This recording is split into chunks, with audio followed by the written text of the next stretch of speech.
সুপ্রিয় দর্শক, এই মুহূর্তে আমরা রয়েছি রৌমারী টুপকারচর একটা বিলে। তো আসলে এই সৌন্দর্যটা আসলে আমাদের বাড়ি থেকে অনেক দূরেই রয়েছে। আমরা অনেকগুলো মোটরসাইকেল নিয়ে এসেছি। তো আমি আসলে ওইখানে আমাদের মাঝখানে থেকে দু একজনের একটু অনুভূতি জানতে চাবো। ভাই, আপনার এখানে এসে কেমন লাগতেছে? ভাই ফ্যান্টাস্টিক, অন্যরকম লাগতেছে। এরকম অনুভূতি মনে হয় এর আগে কখনো পাই নাই। আচ্ছা ভাই, ধন্যবাদ। ধন্যবাদ ভাইকে। তো এখানে আসলে আমার স্যার আছে না এখানে, ইব্রাহিম স্যার, আমি আসলে তার কাছ থেকে জানতে চাবো যে এখানে আসার পর কেমন লাগতেছে আপনার? না, আসলেও আমাদের জামালপুরের ভিতরে যে এরকম একটা জায়গা আছে স্যার, এটা আমি আগেও কখনো শুনি নাই, তবে এসে আমার অনেক ভালো লাগছে। দেখতে অনেক পরিবেশটা অনেক নির্মল এবং খুব সুন্দর, মানে খুব ভালো লাগছে আর কি দেখে।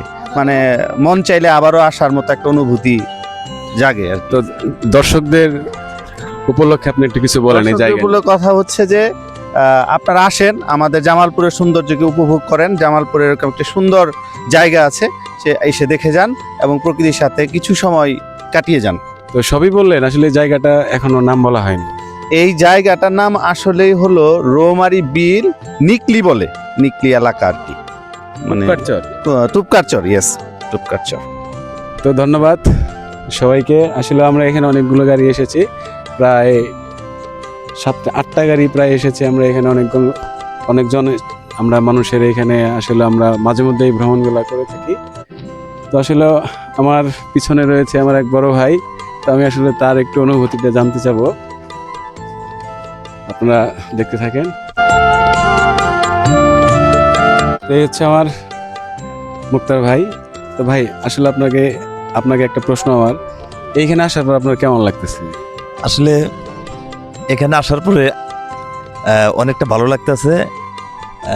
এই হাওরে আমরা অনেক রাস্তায় অনেক দূর দূরান্তে যাই, কিন্তু আমাদের এই নিজস্ব জামালপুরেতে একটা হাওর আছে। এই প্রথম আমি দেখলাম যে এত সুন্দর একটা হাওর। তো এখানে আইসা আমাদের খুব ভালো লাগলো আর কি। আমরা অনেকজন আসছি, হ্যাঁ, প্রায় 8-10টা হোন্ডা হবে, বাইক হবে। এই আমরা আইসা এখানে এসে খুব আমরা আনন্দ ভোগ করতেছি আর কি। ধন্যবাদ মুক্তার ভাইকে। আসলেও আমরা এখানে অনেকজন চলে এসেছি। আসলে আমাদের জামালপুরে এত সুন্দর একটা জায়গা আছে আমরা আসলেও অনেকেই জানি না। তো আমার এই ভিডিওর মাধ্যমে যারা দেখবেন তারা অবশ্যই এই রৌমারী টুপকারচর যে বিলটি রয়েছে, এটা আসলে আমাদের জামালপুর মেলান্দ এরিয়াতে পড়েছে। তো আপনারা সময় পেলেই অবশ্যই আপনারা ফ্যামিলি কিংবা বন্ধু সবাই মিলে চলে আসবেন। ধন্যবাদ সবাইকে।